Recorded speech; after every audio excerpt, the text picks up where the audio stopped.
High guys, welcome to Cric Chat Venkatesh. ఈ రోజు నుంచి మన IPL teams analysis, team wise analysis start చేస్తున్నాను. ప్రథమంగా గుజరాత్ టైటన్స్ స్టార్ట్ చేస్తున్నాను. అదేంటో కానీ అది కాన్షియస్ ఎఫర్ట్ కాదు. ప్రతి ఏడాది కూడా ఇలా ఐపీఎల్ టీమ్ అనాలిసిస్ చేస్తున్నప్పుడు జీటీ టీంని ఆఖర్లో పెట్టేస్తున్నాను ఏంటో. ఎందుకనో అంటే ఫ్యాన్స్ కూడా తక్కువ ఉన్నారేమో. జీటీ ఫ్యాన్స్ మామూలుగా నేను ఒక టీమ్ అనాలిసిస్ స్టార్ట్ చేయగానే ఫ్యాన్స్ అడుగుతుంటారు, మా టీం తొందరగా చేయండి, నా మీద ప్రెషర్ పెడుతుంటారు. మేబీ జీటీ ఫ్యాన్స్ మన తెలుగు రాష్ట్రాల్లో తక్కువ ఉన్నారో ఏంటో నాకు అర్థం కాదు.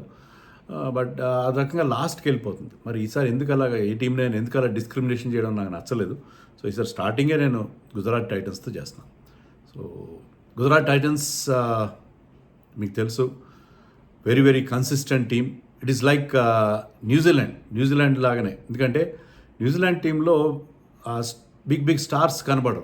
ఆన్ పేపర్ చాలా ఆర్డినరీగా అనిపిస్తుంది, కానీ పర్ఫార్మెన్స్ ఎప్పుడు కూడా చాలా కన్సిస్టెంట్గా, చాలా ఎఫిషియెంట్గా ఉంటుంది. గుజరాత్ టైటన్స్ కూడా అలానే. ఫస్ట్ సీజన్ అయితే ఏంటబ్బా ఇలాంటి టీం సెలెక్ట్ చేశారు ఇలా అనుకుంటే ఏకంగా టైటిల్ గెలిచేశారు. సెకండ్ సీజన్ కూడా ఫైనల్కి వచ్చారు చాలా నేరో మార్జిన్తో, thanks to the brilliant finish of Ravindra Jadeja. అహ్మదాబాద్లోనే ఫైనల్ ఓడిపోయారు second season. Third season did not go well for them. అదొక్కటే వాళ్ళు ప్లే ఆఫ్స్ మిస్ అయింది. ఫోర్త్ సీజన్లో కూడా ప్లే ఆఫ్స్కి వెళ్ళి ఎలిమినేటర్లో ముంబై బాస్ట్ బ్యాటింగ్ చేసి రోహిత్ శర్మ అనుకో బ్రహ్మాండంగా బ్యాటింగ్ చేశారు, 228 చేశారు. వీళ్ళు చాలా క్లోజ్గా వచ్చారు. 15 ఓవర్స్ వరకు చాలా గెలుస్తారనుకుంటే 16th ఓవర్లో సాయి సుదర్శన్ అవుట్ అయ్యాడు. అక్కడి నుంచి ముంబై బౌలర్స్ బుమ్రా అనుకో వాళ్ళు రెస్ట్రిక్ట్ చేయగలిగారు. కేవలం 20 runs తేడాతో ఓడిపోయారు eliminator. So they are very very impressive, very very consistent, always does well. Thanks to వాళ్ళ కోచ్ ఆశీష్ నెహ్రా. మనం గంభీర్కి ఎలాంటి క్రెడిట్ ఇస్తున్నామో ఆశీష్ నెహ్రా కూడా ఇవ్వాలి. Ashish Nehra is not high profile coach. బ్యాక్గ్రౌండ్లో ఉంటాడు, ఎలాంటి ల్యాప్టాప్లు యూజ్ చేయడు, బౌండరీలో నిలబడి టీంకి ఇన్స్ట్రక్షన్స్, ఫుట్బాల్ మేనేజర్ లాగా ఇన్స్ట్రక్షన్స్ పాస్ ఆన్ చేస్తుంటాడు. But he gets results and is very very good. So అతను ఎఫర్ట్స్ చాలా ఉన్నాయి. వాళ్ళు ఓవరాల్ వాళ్ళ సపోర్ట్స్ విక్రమ్ సోలంకి కానీ, పార్థివ్ పటేల్ కానీ, ఇప్పుడైతే మాథ్యూ హెడెన్ కూడా చేరాడు వాళ్ళ టీంలో. సో వీళ్ళందరూ they produce very good results so far. మరి ఈసారి పరిస్థితి ఏంటి? ఈసారి వాళ్ళకి ఒక ప్రాబ్లం ఉంది. ఏంటంటే ముగ్గురు వరల్డ్ క్లాస్ ప్లేయర్స్, ముగ్గురు wonderful performers in the team. Jos Buttler, Rashid Khan and Kagiso Rabada అంత గొప్ప ఫామ్లో లేరు మన వరల్డ్ కప్లో. Buttler had a night Meyer.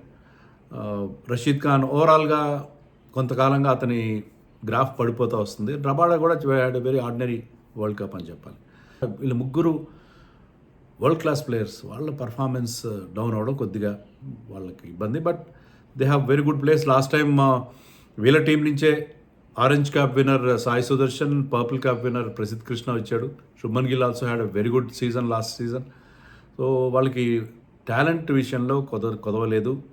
మంచి talented team and all round ability కూడా ఉంది. షెడ్యూల్ మన 4 మ్యాచ్లకి ఇచ్చారు కదా. 31st వీళ్ళు పంజాబ్ కింగ్స్ని చండీగఢ్లో ఆడతారు. వీళ్ళు ఫస్ట్ మ్యాచ్ అది. సో 3 అవే మ్యాచెస్ ఉన్నాయి. అహ్మదాబాద్లో నెక్స్ట్ మంత్ 4th రాజస్థాన్ రాయల్స్తో ఆడతారు. సో ఓన్లీ ఒక హోమ్ మ్యాచ్ ఉంది వాళ్ళకి. 8th December ఢిల్లీ క్యాపిటల్స్తో ఆడతారు ఢిల్లీలో. 12th LSG next month. ఇవన్నీ కూడా 12th April ఎల్ఎస్జీతో లక్నోలో ఆడతారు. సో ఒక హోమ్ మ్యాచ్ ఉంది వాళ్ళకి. 3 అవే మ్యాచెస్ ఉన్నాయి ఈ ఫస్ట్ షెడ్యూల్, ఇప్పటివరకు ప్రకటించిన ఫస్ట్ షెడ్యూల్. ఇక టీమ్ కాంపోజిషన్ ఒకసారి చూద్దాం. Batters led by their captain Shubman Gill, very very consistent always. Sai Sudharsan had a wonderful season last year.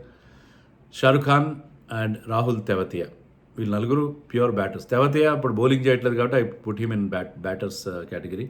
Wicket keepers బోల్డ్ మంది ఉన్నారు.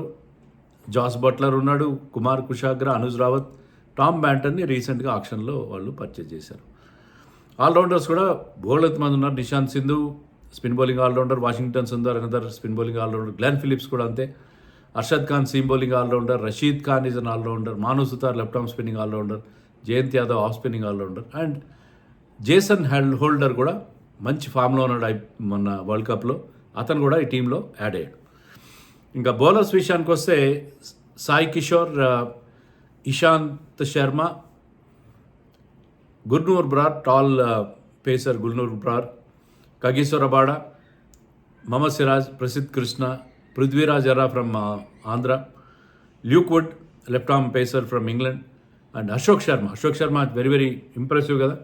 అశోక్ శర్మ ముస్టాక్ అలీలో టాప్ వికెట్ టేకర్, మంచి పేస్ ఉంది అతని దగ్గర. సో చాలా ఎక్సైటింగ్ ప్రాస్పెక్ట్ అతను అశోక్ శర్మని వీళ్ళు ఆక్షన్లో తీసుకున్నారు. సో ఇది వీళ్ళ bowlers, all rounders, wicket keepers, batters list. వీళ్ళ ప్లేయింగ్ 11 ఎలా ఉండబోతుంది, ఎలా ఉంటే బాగుంటుంది. ప్లేయింగ్ 11లో course will be opening with Shubman Gill and Sai Sudharsan, left right combination, very very successful combination, followed by Jos Buttler form మరి ఏంటి, బట్లర్ గురించి ఆలోచించాలి. బట్లర్ కాబట్టి they have the option of Tom Banton option కూడా ఉంటుంది. Tom Banton had a reasonable world cup, ఈ plays spin well. So Tom Banton వచ్చే అవకాశం ఉంది నెంబర్ 3లో. బట్లర్ కనుక ఇఫ్ ఈ కంటిన్యూస్ టు ఫెయిల్, చూడాలి మరి వాళ్ళు అంతా చాలా అలాంటి ప్లేయర్ని వాళ్ళు ఎక్కడ వదులుకుంటారు చూద్దాం. Let's see how. Washington will bat at number 4. Last time కూడా ఆఫ్ ది ఆర్డర్ బ్యాటింగ్ చేసి కొన్ని మ్యాచ్లు ఆడినా కూడా అతను నెంబర్ 4, నెంబర్ 5లో బ్యాటింగ్ చేస్తున్నాడు కాబట్టి అదే అతని పొజిషన్. అందుకనే వాళ్ళు అతన్ని అదే రోల్ వాళ్ళు అసైన్ చేస్తున్నట్టుగా ఆల్రెడీ పార్థివ్ పటేల్ లాంటి వాళ్ళు చెప్పారు. So he will bat up the order at number 4, followed by Glenn Phillips had a wonderful world cup. Shahrukh Khan అని అనుకుంటున్నాను, ఎందుకంటే తెవతియా లాస్ట్ సీజన్ కానీ అంత గొప్పగా పర్ఫామ్ చేయలేదు. చౌతాయి బదులు షారుఖ్ ఖాన్ మంచి స్ట్రైక్ రేట్, ఆల్మోస్ట్ 180 స్ట్రైక్ రేట్తో లాస్ట్ సీజన్లో ఎక్కువ రన్స్ చేయకపోయినా 180 స్ట్రైక్ రేట్తో చేసిన రన్స్ చాలా క్విక్గా చేశాడు. జేసన్ హోల్డర్, సో మీకు నెంబర్ 7 దాకా బ్యాటింగ్ ఉంటుంది. నెంబర్ 8లో రషీద్ ఖాన్ కూడా చివరిలో కావాల్సిన ఫినిషింగ్ టచ్ ఇవ్వగల player. Sai Kishore also can bat at number 9. 10లో విల్ హ్యావ్ సిరాజ్, 11లో ప్రసిద్ధ్ కృష్ణ. ఇంపాక్ట్ ప్లేయర్ అంటే నేను బ్యాటింగ్ ఫస్ట్ టీమ్ ఇచ్చాను. ఇంపాక్ట్ ప్లేయర్గా మీకు గుర్నూర్ బురార్ ఆర్ అశోక్ శర్మ చూడాలి మరి. అంటే గుర్నూర్ బురార్ కూడా ఆల్రెడీ ఇండియా రాడార్లో కూడా ఉన్నాడు. ఈజ్ వెరీ టాల్, 6'3", 6'4" ఉన్న ఎక్కువగా ఆశీష్ నెహ్రా టాలర్ పేసర్స్ని, టాలర్ స్పిన్నర్స్ని ప్రిఫర్ చేస్తాడు. సో చాలామంది అలాంటి టాల్ బౌలర్స్ ఉన్నారు. And is tall man. And Ashok Sharma కూడా ఇద్దరు మంచి పేస్ ఉంది. అలాగే వెరీ ఎక్సైటింగ్. ఇద్దరిలో ఒకరిని ఆడిస్తారు, ఎవరు బాగా పర్ఫామ్ చేస్తే వాళ్ళని ఆడిస్తారని అనుకుంటున్నాను నేను. సో మీకు చాలా బౌలింగ్ ఆప్షన్స్ ఉంటాయి ఇక్కడ. మీకు 4 నేను పెట్టిన దాంట్లో 4 బౌలింగ్ ఆప్షన్స్ ఉన్నాయి. Jason holder fast bowling options రాదు. సిరాజ్, ప్రసిద్ధ్ కృష్ణ, బ్రార్ / అశోక్ శర్మ. అలాగే స్పిన్ బౌలింగ్లో మీకు రషీద్ ఖాన్తో పాటు సాయి కిషోర్ ఉన్నాడు. వాషింగ్టన్స్ ఉంటారు, ఒక లెఫ్ట్ ఆర్మ్ స్పిన్నర్, ఒక లెగ్ స్పిన్నర్, ఒక ఆఫ్ స్పిన్నర్. సో బోల్డ్ అన్ని బౌలింగ్ ఆప్షన్స్ వీళ్ళకి మనకి కనిపిస్తున్నాయి. గ్లెన్ ఫిలిప్స్తో కలిపితే 8 బౌలింగ్ ఆప్షన్స్ ఉన్నాయి. సో ఆల్రౌండర్స్ ఉండడం వల్ల, బ్యాటర్స్ హూ కెన్ బౌల్ ఉండడం వల్ల వీళ్ళకి బౌలింగ్ ఆప్షన్స్ చాలా అంటే చాలా కనిపిస్తున్నాయి. మరి ఈ టీంకి ఎక్స్ ఫ్యాక్టర్ ఎవరు? ఎక్స్ ఫ్యాక్టర్ నా దృష్టిలో Sai Sudarshan is very good, but I'm going with Shubman Gill ఖచ్చితంగా అతను చాలా ఈగో హర్ట్ అయి ఉంటుంది అతనిది. ఎందుకంటే వరల్డ్ కప్ టీంలో చివరిదాకా ఉంటాడు, వైస్ కెప్టెన్గా ఉండేవాడు. తర్వాత సడన్గా అతన్ని పక్కన పెట్టేసరికి అతను ఈగో హర్ట్ అయి ఉంటుంది. సో అది ఇక్కడ కసి చూపిస్తాడు ఈ సీజన్లో. Because is a class player. Last 2 seasons నుంచి బ్రహ్మాండంగా పర్ఫామ్ చేశాడు ఐపీఎల్లో. I think he will definitely show it on the opposition bowlers. తన కోపాన్ని, తన కసిని అపోజిషన్ బౌలర్స్ మీద చూపిస్తాడు. Shubman Gill I think will have a very good season. కొంత రెస్ట్ కూడా దొరికింది కదా, అతను కంటిన్యూస్ క్రికెట్ ఆడుతున్నాడు. సో ఎప్పుడైతే వరల్డ్ కప్ ఆడలేదో అతనికి బాగా రెస్ట్ దొరికింది. మెంటల్గా కూడా గేమ్ నుంచి స్విచ్ ఆఫ్ అవ్వడానికి అవకాశం వచ్చింది. So he is my ex factor in this team.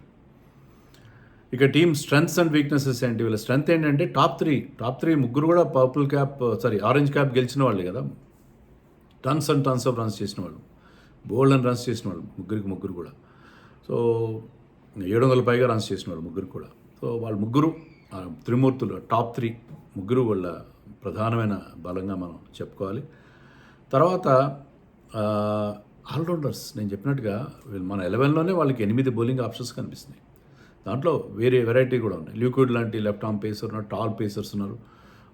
మీకు Jason holder is another tall bowler. So slower once వేసే జేసన్ హోల్డర్ ఉన్నాడు. తర్వాత మళ్ళీ పేస్ ఉండేవాళ్ళు ఉన్నారు. తర్వాత skilful bowlers like Siraj, Prasidh Krishna లాంటి వాళ్ళు కూడా ఉన్నారు. వాళ్ళకి అన్ని రకాల ఆప్షన్స్ ఉన్నాయి. ఆల్రౌండర్స్ ఉన్నారు, బోల్డెన్ ఆప్షన్స్ వాళ్ళకి కనిపిస్తున్నాయి. సో బ్యాకప్ కూడా ఉంది. ఇప్పుడు సాయి కిషోర్ బ్యాకప్గా Nishant Sindhu is there. So like that they have backups also. So టీంలో వాళ్ళ సెలెక్షన్ చాలా స్మార్ట్గా చేశారని నాకు అనిపించింది. అలాగే బౌలింగ్లో కూడా నేను చెప్పినట్టుగానే వాళ్ళకి బౌలింగ్లో మరి అన్ని రకాల బౌలర్స్ ఉన్నారు కదా వాళ్ళకి పేస్లో కానీ స్పిన్లో కానీ అన్ని వెరైటీస్ అక్కడ మనకు కనిపిస్తున్నాయి. కాబట్టి జనరలీ అంటే మీకు ఆన్ పేపర్ అలా ఉన్న పర్ఫార్మెన్స్ చాలా చాలా బాగా వాళ్ళు ఎక్స్ట్రాక్ట్ చేయగలుగుతున్నారు ఇప్పటివరకు ఆశీష్ నారాయణకో అనేది మనకి ఇక్కడ రికార్డ్. ఇక వీళ్ళ లోపాలు ఏంటంటే టాప్ హెవీ, ఆ ముగ్గురే ఎక్కువ బ్యాటింగ్ చేస్తారు. తర్వాత కొంచెం డొల్లతనం లాస్ట్ సీజన్లో కూడా కనిపించింది. తెవతియా, షారుఖ్ ఖాన్ లాంటి వాళ్ళు. రదర్ఫర్డ్ వాజ్ గుడ్, ఓకే, బట్ రదర్ఫర్డ్ని వదులుకోవడం వాళ్ళు చాలా తప్పని చేశారని అనిపిస్తుంది. రదర్ఫర్డ్ని ఎందుకు ట్రేడింగ్ చేయాలి ముంబైకి, అది నాకైతే అర్థం కాలేదు. ఆ ట్రేడింగ్ ఏంటో నాకు అస్సలు అర్థం కాలేదు. సో రదర్ఫర్డ్ ఉంటే బాగుండేది. సో రదర్ఫర్డ్ని వాళ్ళు వదిలేశారు. సో వాళ్ళ మిడిల్ ఆర్డర్లో అంటే వాషింగ్టన్ సుందర్ ఎంతవరకు క్లిక్ అవుతాడు. వాషింగ్టన్ సుందర్ ఈజీ ఏ గన్ బ్యాటర్. మీకు ఇప్పుడు ఏంటంటే చాలా క్విక్గా రన్స్ చేస్తున్నారు. వాషింగ్టన్ ఆ రకంగా పవర్ హీటింగ్ లాంటి బ్యాటింగ్ చేయగలుగుతాడా కమింగ్ అట్ నెంబర్ 4 or 5 అనేది మనకి ఒక సందేహంగా ఉంది. సో వాళ్ళకి ఆ టాప్ 3 మీద ఎక్కువ డిపెండ్ అవుతారేమో నాకు అనిపిస్తుంది. తర్వాత ఆల్రెడీ నేను చెప్పినట్టుగా Buttler and Rashid Khan. Buttler form గురించి ప్రత్యేకంగా చెప్పక్కర్లేదు. రషీద్ ఖాన్ ఇంకా దారుణం. రషీద్ ఖాన్ ఫస్ట్ 2 సీజన్స్లో 46 వికెట్లు తీశాడు, 2 సీజన్స్ కలిపి. లాస్ట్ 2 సీజన్స్లో అతనికి అంటే బ్యాక్ ఆపరేషన్ ఏదో అయింది. అక్కడి నుంచి ఈజ్ అ డిఫరెంట్ బౌలర్. తర్వాత అతని వేరియేషన్స్ కూడా ఇప్పుడు అతను అందరూ సార్ట్అవుట్ చేశారు. అతను అంత కష్టపడలేదు అతను ఆడడంలో. లాస్ట్ 2 సీజన్లో 27 వికెట్స్ తీశాడు. ఫస్ట్ 2 సీజన్స్లో 46 తీసినాడు, దాంట్లో సగానికి ఆల్మోస్ట్ 27 పడిపోయింది అతని ఇది. అండ్ లాస్ట్ సీజన్లో 15 మ్యాచ్లు ఆడితే 9 వికెట్లు వచ్చినాయి. అతని economy rate 9.3. 9.3 very high. So ఎక్కువ రన్స్ ఇస్తున్నాడు, వికెట్స్ తీయట్లేదు. సో రషీద్ ఖాన్ ఫామ్ అనేది వాళ్ళకి అంత ఇంపార్టెంట్ మెంబర్, చాలా పెద్దవారు. అలాగే రబాడా కూడా is not the same bowler. అందుకే నేను 11లో మీకు జేసన్ హోల్డర్ని పెట్టాను, నాట్ రబాడా. సో రబాడా కంటే కూడా ఇప్పుడు జేసన్ హోల్డర్ ముందున్నాడు ఆ రేస్లో. So Rabada might not play. Last season కూడా I don't think he played all the matches. He played only few matches. So వీళ్ళకి అది వాళ్ళ ఫామ్ చాలా ఇబ్బందికరంగా నాకు అనిపిస్తుంది. అలాగే వీళ్ళకి ప్రాపర్ ఫినిషర్ లేడని అనిపిస్తుంది. గ్లెన్ ఫిలిప్స్ కూడా మిడిల్ ఆర్డర్లో ఆడతాడు, తెవాతియా ఆడట్లేదు. షారుఖ్ ఖాన్ బ్లో కోల్డ్ ఒకసారి బాగా ఆడతాడు, ఒకసారి బాగా ఆడతాడు. సో ఒక డెసిగ్నేటెడ్ ఫినిషర్ లేకపోవడం వీళ్ళకి నాకు లోపంగా కనిపిస్తుంది. రషీద్ ఖాన్ కొంతవరకు ఫైట్ చేస్తాడు, కానీ Rashid Khan is not and out finisher. Jason Holder of course of late is doing well, hitting those big sixers, కానీ is not a natural hitter like Shepherd, Powell లాగా కాదు. అతను న్యాచురల్ హిటర్ కాదు. సమ్టైమ్స్ ఈ వరల్డ్ కప్లో కూడా he had hit some mighty blows, I do agree, but is not a out and out finisher కాదని నాకు అనిపిస్తుంది. ఇంకోటి డెత్ బౌలింగ్. లాస్ట్ నేను చెప్పిన ఎలిమినేటర్ మ్యాచ్లో కూడా లాస్ట్ 5 ఓవర్స్లో దాదాపు 70 రన్స్ ఇచ్చేశారు వీళ్ళు. అందుకే ముంబై 228 చేశారు. సో వీళ్ళకి డెత్ బౌలింగ్ ప్రాబ్లం ఉంది. Prasidh Krishna is very good. Hard length వేస్తూ అతను లాస్ట్ సీజన్లో 25 వికెట్లని తీశాడు. హార్డ్ లెంత్ ఉపయోగించుకుని, తర్వాత అతను ఎక్స్ట్రా పేస్, ఎక్స్ట్రా హైట్ని యూజ్ చేసుకుని. కానీ అతను ఎక్కువగా బౌలింగ్ మిడిల్ ఓవర్స్లో డెత్లోనే చేశాడు అతను లాస్ట్ సీజన్లో. బట్ డెత్ బౌలింగ్లో అతను అంత కన్సిస్టెంట్గా సిరాజ్ కానీ అతను కానీ they leak runs. Jason holder also same. Jason holder దగ్గర అంత పేస్ లేదు. Is not a very reliable death bowler. So death బౌలింగ్లో అశోక్ శర్మ, గుర్నాథ్ బ్రాల్ లాంటి వాళ్ళు కలిసి వస్తే తప్ప డెత్ బౌలింగ్ ఇష్యూ ఉంటుందని కూడా అనుకుంటున్నాను. సో కొన్ని ప్రాబ్లమ్స్ అయితే కనిపిస్తున్నాయి.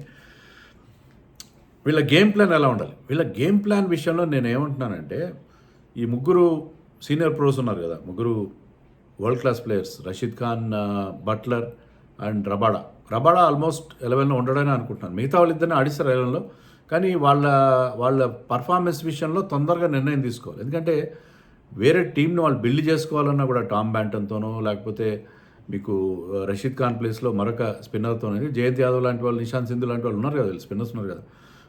They may not be left arm spinner, leg spinners, but వాళ్ళు తొందరగా వేరే ఆల్టర్నేటివ్స్ వెతుక్కోవాల్సిన అవసరం ఉంది. ఎందుకంటే ఎక్కువసేపు ఈ సీనియర్స్ మీద డిపెండ్ అయితే వాళ్ళు టీంని బిల్డ్ చేసుకోవడం కష్టం. ఆప్షన్స్ ఉన్నాయి వాళ్ళకి. సో సో ఆ విషయంలో నిర్ణయం తీసుకోవాలి, సీనియర్స్ని ఎలా ఆడించాలి. అలాగే అగ్రెసివ్ బ్రాండ్ ఆఫ్ క్రికెట్ ఆడాలి. కొన్ని సందర్భాల్లో వీళ్ళంత అగ్రెసివ్ బ్రాండ్ ఆఫ్ క్రికెట్ ఆడరేమో అనిపిస్తుంది. ఎందుకంటే ఇప్పుడు కంప్లీట్గా డైనమిక్స్ మారిపోయినాయి, T20 డైనమిక్స్. వీళ్ళు ఫ్లాట్ వికెట్స్, మన అహ్మదాబాద్లో యాక్చువల్గా ఎక్కువగా ఫ్లాట్ వికెట్సే చూసాం ఫైనల్లో కానీ అంతకుముందు కానీ. సో ఆ ఫ్లాట్ వికెట్స్ మీద ఒక డిఫరెంట్ స్ట్రాటజీతో వీళ్ళు వెళ్ళాల్సి వస్తుందేమో నాకు అనిపిస్తుంది. సో అది వీళ్ళ గేమ్ ప్లాన్ అనుకుంటున్నాను. ఇక వీళ్ళ ప్రెడిక్షన్ ఏంటి, ఎక్కడి వరకు వెళ్తారు వీళ్ళు?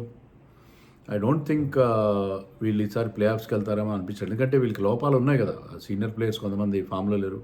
గిల్ అండ్ సాయి సుదర్శన్ మీద వీళ్ళకి భారం వాళ్ళంతా కూడా. వాళ్ళిద్దరు బాగా ఆడితేనే. సిరాజ్ మీద బాగా పర్ఫామ్ చేస్తారు. ప్రసిద్ధ్ కృష్ణ మీద నాకు అంత నమ్మకం లేదు. సో ఆ ముగ్గురు తప్పిస్తే మిగతా వాళ్ళు అంత ఎఫెక్టివ్గా ఉంటారా నాకు డౌటే.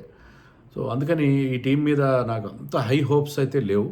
బట్ మనకు తెలుసు కదా వీళ్ళు, మనం ముందు ఇలాగా అనుకుంటాం, కానీ యాక్చువల్ పర్ఫార్మెన్స్ వచ్చేసరికి దే ఆల్వేస్ సర్ప్రైజెస్. కానీ నేనైతే ఇప్పుడున్న పొజిషన్లో వీళ్ళు ప్లే ఆఫ్స్కి క్వాలిఫై కాకపోవచ్చు. ఎందుకంటే మిగతా టీమ్స్, అన్ని టీమ్స్ బాగున్నాయి సార్. వీళ్ళ టీం కూడా బాగలేదని కాదు, కానీ వీళ్ళు కొంత తేలిపోతారేమో, అంత గన్ ప్లేయర్స్ కనబడట్లేదు కదా అని నాకు అనిపిస్తుంది. I could be wrong. Glenn Phillips had a wonderful world cup. తను రెగ్యులర్గా ప్లేస్ వస్తుంది. Washington can surprises.